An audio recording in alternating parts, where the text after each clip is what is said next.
Everybody, we are joined by EG, who are coming off of their match against PRX. We have both remote and in-person media, so we will be going back and forth between the different media. We'll begin with the on-site media first. I believe Scott has the first question. Yes, so hello, Scott Robertson from Dota Esports. I have a question for Ethan here. Many have dubbed you as the team's veteran presence, someone with big stage and big match experience. Who are the veterans that you spent time playing with, both in CS and VAL, that you learned the most from, whether it's by playing with them or playing against them or even just watching them? Honestly, like any team, I was always a support player on any team. So, just after years, you obviously pick up a lot of stuff no matter who you play with. Thank you. For the on-site media, if you have a question, please queue up by the microphone and we'll call on you. We'll go with the pre-submitted question first. This is for EG, Potter, and Boostio from the Valorant competitive community. Curious about the map vetoes. Why did you feel Split was more dangerous than Bind or Pearl? Go ahead, Boostio. I think in my head, we're maybe a little weaker on those maps, or not much weaker, but maybe a little bit. And I watched their VODs and I thought they were very good on Split. And we would just prefer to play Bind and Pearl, I think. I think our Split is just as good. It's definitely a good confidence map for us. Going into this series, we noticed that we had quite a large veto advantage, and we could play around with Floating Haven, play around with seeing if they vetoed our fracture, and so we took advantage of that. We'll go with the on-site media next. Go ahead. Hi, I'm Elisa from the Spike.gg. Despite this loss, EG has come farther than anyone expected. What are you most proud of as a coach of a team that has beaten the odds? Ooh, there's actually so many things that that we're all very proud of this year. But just sticking with it, and everyone working hard day in and day out, even through all the trials and tribulations that we've gone through as a squad together. But everyone showed up every day and put in the work. So that's why we're here today.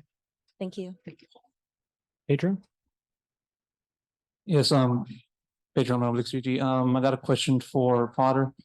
This series was one in which at the very latter end of map 2 and map 3 was a series of streaks, and it became such that it became difficult for each of the two teams to take momentum from the other and seize the issue for themselves. And so for you, what made it so difficult for you and the rest of the team to wrestle that momentum away from PRX in the latter stages of those final 2 maps of the series? Yeah, in map 2, we just we made our adjustments a little bit too late. I think we had a couple of the wrong reads, unfortunately, and PRX are such an explosive team. They were able to really capitalize off of our gaps. For Bind in the 3rd map, again, we were calling so well. We had all the information we needed. We won both pistols, won both bonuses. We had everything we needed to close out this series. Thank you. Scott, if you have another one, go ahead. Yeah, this can be for either Potter or Boostio, obviously, or anyone else wants to chime in. Obviously, we don't know who your opponent tomorrow is. Could be Fnatic or WoW. Fnatic, a team you've had trouble with in a best of 5, but they had the map advantage. WoW, a team that you've gone back and forth with throughout the year. Do you have a preference between either 2 teams? Fnatic for me.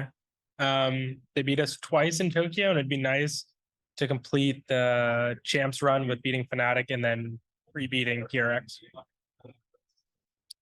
We'll go next to Nicholas Rocha, who's remote. Okay, are you listening me? Nicholas, we're not here.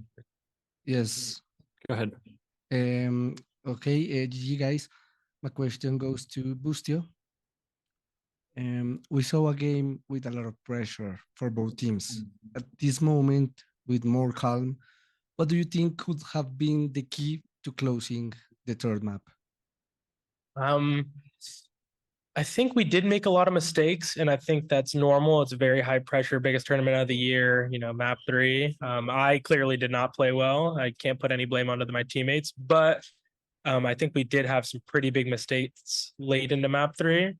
But it's fine, you just go next and just focus on the next match. Thank you. We'll go next to Esports. Hi, Brandon with esports.gg. This one's for Com. You had a killer first map, and obviously nobody on the team played bad. It came down to the wire. But when you have performances like that, and the team as a whole kind of isn't able to close things out, what does that do kind of to the spirit of the team, and how are you guys able to bounce back from having lost such a close game? I don't think everyone did their job today. Obviously, losing a couple clutches and map 3 sucks, and felt like we really had control of that map. I made like a mistake towards the overtimes at the end as well. Like everyone makes mistakes. I don't think there's anyone to blame or anything. I think my performance is because my teammates helped set me up as well. Pedro? Yes, I got a question for Ethan. You played the Yoru on Pearl, and I want to know your perspective as to what PRX did that made it difficult for you to play to your standard in that map. What went wrong, what went right, and anything in between. Defense was pretty easy. But on attack, yours is just a kind of agent, and you're just that dive agent, right? So we kind of trying to set up Max a little bit, and I'm kind of that guy that just goes in and tanks everything. So if you get unlucky with a TP, that's your round basically. So it's kind of hard, but that's the role. So I'm just trying to do it. Go ahead. I have a question for Potter. Everyone on your team is flexible in terms of their agent pool. We constantly see some of you guys playing 3 agents across the best of 3s. How important do you think that is into your team's success at Tokyo and Champs this year? Very important, being flexible and being able to play around with your game plan and also having the option to just switch things up last minute when things aren't working. All of these luxuries have been awesome for us as a squad in the last couple of months. So it's definitely something that we're still exploring. But just being flexible in general, it's absolutely a necessity at this level. So I think as we go next year, you're going to see even more players being flexible. Thank you. Good luck tomorrow. Thank you. Mikhail? Hi, question for Com and Demon One. I think players and fans associate both of you with particular agents, Jet in your case and Sova in yours. I'm curious if you've seen the patch notes that were released today and what you make of the changes to those agents and how might that change your play going forward? I don't really look at it. I'll play whatever agent I put on. I'm comfortable on most characters, so. Yeah, and for me, they didn't change that much about Sova. It's just like a 2 ping thing. So I think even in pro play, you don't really get a full 3 ping, so it's not like a huge change for me at least. Thank you. We'll go to Ganesh from Strafe next. Go ahead. This is for Potter. On bind. Give us 1 second. Okay, now go. Yeah. This is for Potter on bind. We saw EG getting a good lead, like getting 9-5, and then struggling to attack on sites. What do you think was going wrong? Was there something particular PRX were doing that was halting your side takes? Yeah. It seemed like we were overthinking it a little bit as a squad. And there were moments where we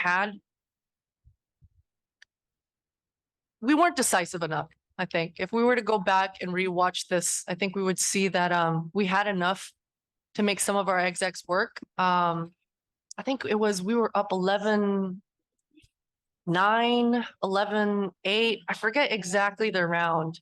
But it came down to that B exec. And I believe one of our players had like the perfect read. So we were in the right spot. We were getting the right communications across, but just a little bit unlucky. Thank you. Thank you, Pedro. So I got a question for Boostio. In a prior interview that you did during the earlier parts of the competition, you mentioned about how the team worked to specialize within one specific agent for a map. Example, Yoru in Pearl. We saw a similar occurrence again this series with Chamber and Bind. So I want to know what makes it possible for you guys to select Chamber in that map compared to the other options in the table. I think the comp makes most sense for our team. Max, our Demon One, is an insane Chamber player, of course, the best game in the world. So it kind of makes sense for him to be on it. And I think just Jet and like just other duelists aren't as as good as Rays. So just throw him on Chamber and good to go. Thank you. Are there any more questions for Evil Geniuses? EG? Oh, wait, we have one more. Snake, go ahead. Yeah, hi. My question is for Boostio. So PaperX is a very unorthodox team, right? Because due to that, many opponents find it very difficult to call shots against them.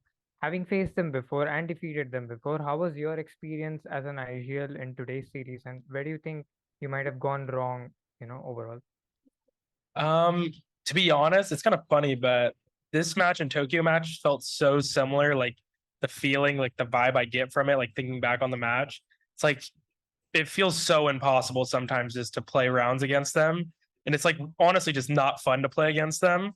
They're really good, but just they're so aggressive. Like I'll be trying to call something and then two of them swing out mid doors and then we'll trade and then it's not the best call anymore because they know where we're at. So there's a lot of going on versus them and it sucks, but what are you gonna do?